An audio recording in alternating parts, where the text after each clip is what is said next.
Halo pemirsa GVR TV, dari Sabang sampai Merauke, dari Miangas hingga Pulau Rote.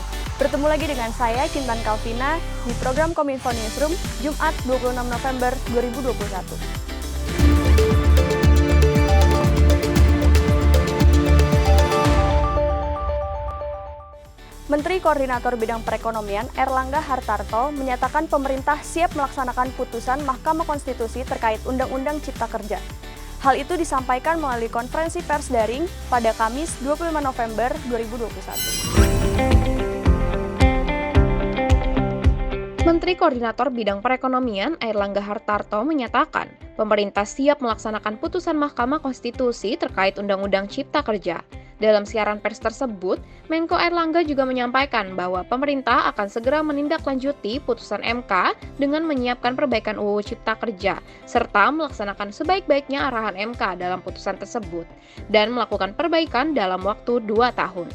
Hal ini disampaikan langsung melalui konferensi pers putusan uji formil UU nomor 11 tahun 2021 tentang Cipta Kerja, Kamis 25 November 2021.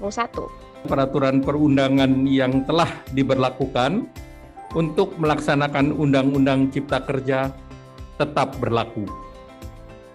Selanjutnya pemerintah akan segera menindaklanjuti putusan MK yang dimaksud melalui penyiapan perbaikan undang-undang dan melaksanakan dengan sebaik-baiknya arahan Mahkamah Konstitusi lainnya sebagaimana dimaksud dalam putusan MK tersebut.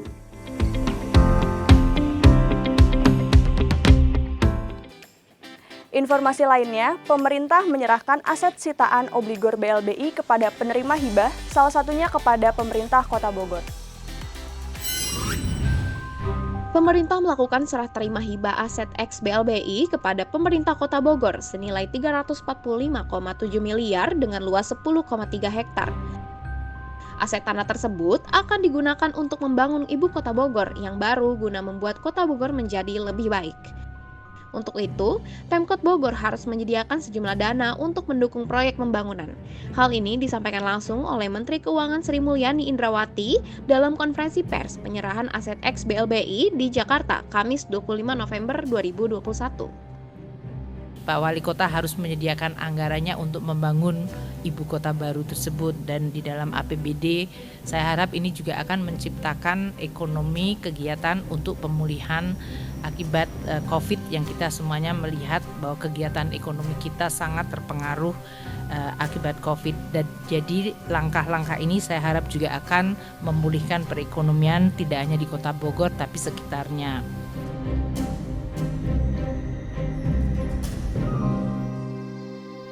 Pada kesempatan yang sama, Menkeu Sri Mulyani juga meminta Satgas BLBI untuk mengerahkan segala upaya mengumpulkan hak negara dengan langkah kolaboratif dan sinergi bersama lembaga dan kementerian lainnya. Menteri Keuangan Sri Mulyani Indrawati menyatakan, realisasi hak tagih negara para obligor dan debitur Bantuan Likuiditas Bank Indonesia atau BLBI masih jauh dari target.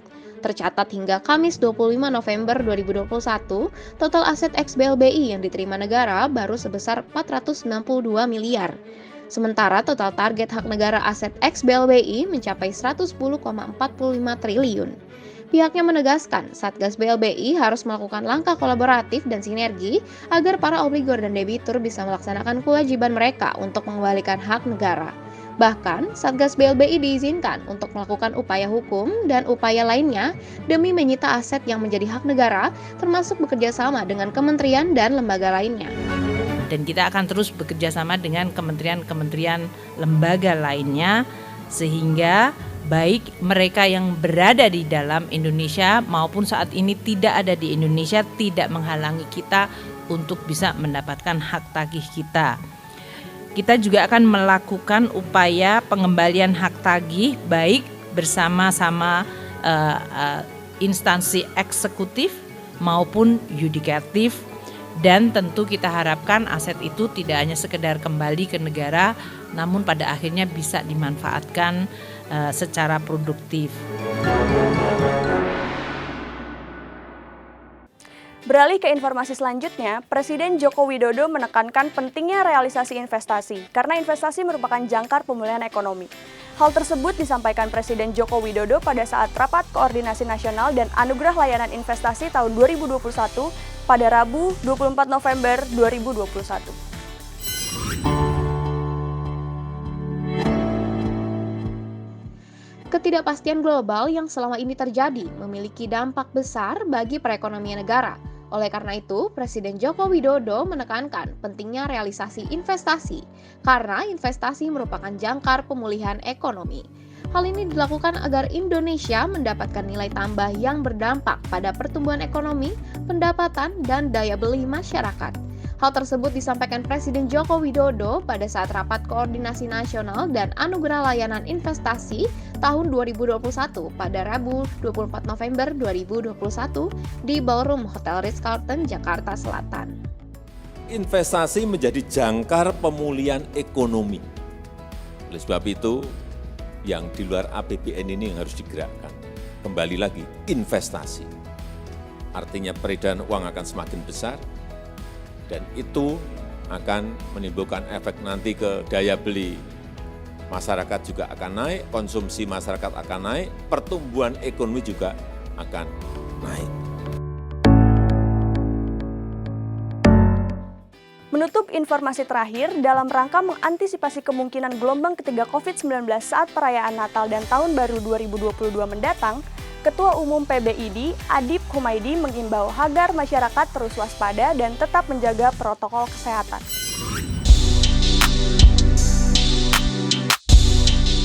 Ketua Umum PBID Dr. M. Adip Humaydi meminta masyarakat dan tenaga kesehatan agar tetap menjaga kewaspadaan mendekati akhir tahun.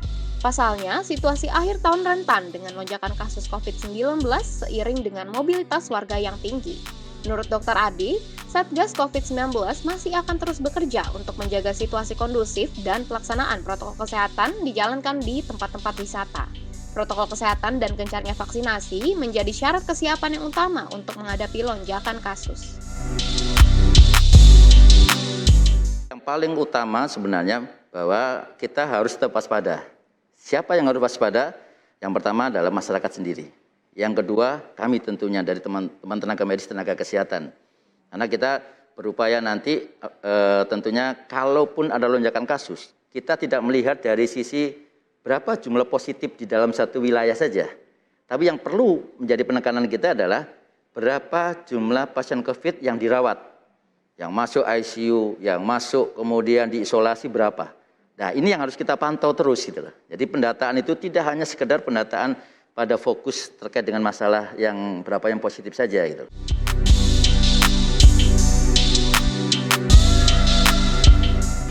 Itulah ragam informasi yang telah kami kemas untuk Anda. Dapatkan update berita pilihan setiap harinya di kanal GPR TV atau melalui sosial media gprtv.id.